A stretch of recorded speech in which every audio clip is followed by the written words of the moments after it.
Summary.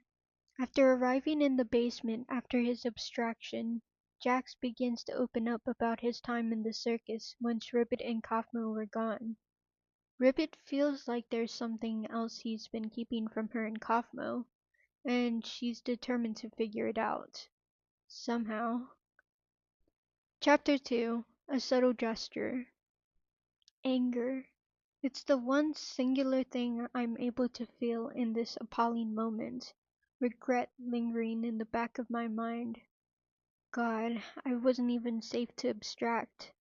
Everyone has seen that I'm not capable of change, in the heart of the circus and down here, in the depths of it.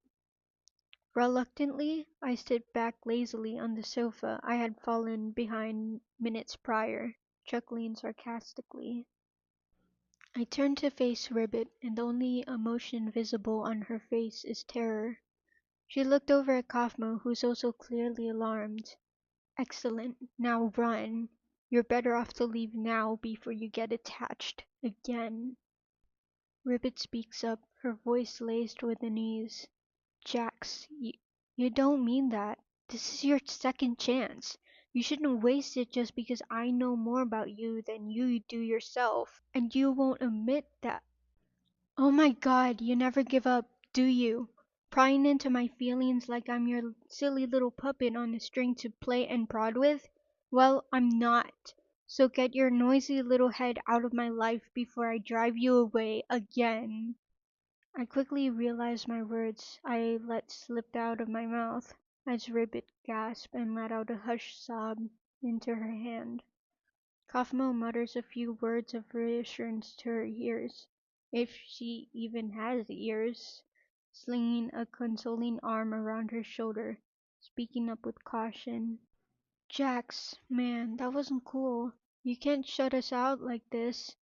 That's the whole reason we don't you say it. I know what you're going to say, and it's not going to make me feel better. I know what I did. That's why I'm here. It was destined to happen anyways. So please, just return the favor and shut me out. I won't care. A few seconds of silence go by, some being pierced by the sounds of Ribbit's brief sniffles.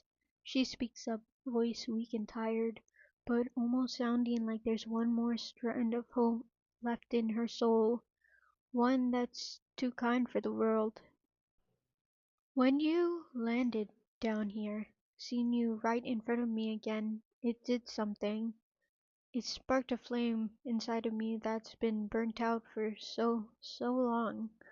Yes, Kaufmo and I have seen how you acted without us up there, and it hurts, Jax. It feels like dagger through my heart. When that girl arrived, what's her name? Pom. Do not bring her up, Ribbit. She has nothing to do with the point. You. Are you serious? Of course she does.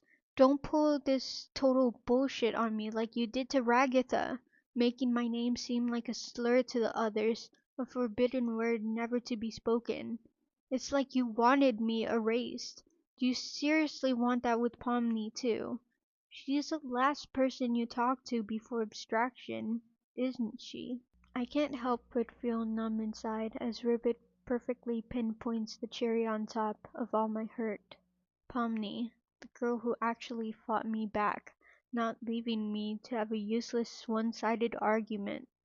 The girl who, through my worst, still wanted me around and offered support, and while I was abstracting she saw everything and still chose to hug me as I abstracted in her clinging arms. I haven't been hugged in, well, years. She. Yeah, I managed to reply shakily, tears threatening to slip under my usually emotionless eyes. Ribbit turns to look at me, but quickly averts her view back to the floor when she sees my broken eyes latch onto hers. I turn my head away from the two of them, resting my cheeks on one of my limped hands. Since when was I so shaky? The room feels dense as the silence stretches on, though not after I feel a faint dip in the couch next to me. Not crazily close, but neighboring enough for a small tint of warmth to arise in my face. Ribbit, the girl who knew the whole reason I ended up in the circus, what I did to my mother. She saw me at my most vulnerable, and I shut her out entirely. Someone who I once called my best friend, now a million miles away. And it's all my fault. I'm such a bad person. Why am I like this? Hey, look at me, Jax. Ribbit turns her gaze to meet mine, a reassuring smile on her face. It's not painted on or intended manically like she's practiced it many times before, but it's genuine. Right now, though, I'm truly trying to shut her and Kaufmo out for the second time, and she still insists on giving me comfort. I I know it's difficult being around us again, but you can't let the past overrun the present. Kaufmo and I have been perfectly content here, and we'd love for you to enjoy it as much as we do. So please, please don't walk away and shut me out again. Talking about how you feel is only going to make things easier, and trying to shove things that you care about into the back of your mind isn't healthy.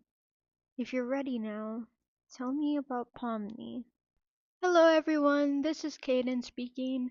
I'm going to split chapter 2 into two parts, though the original work it isn't split up, but I'm just really tired right now and I want to post something, so yeah. I hope you enjoy this chapter. Comment and subscribe for the next part, and don't forget to check in the description to find the original fic on AO3 and leave Cinnamon Swirl some love and kudos. Until next time, take care, and I'll see you in the next chapter.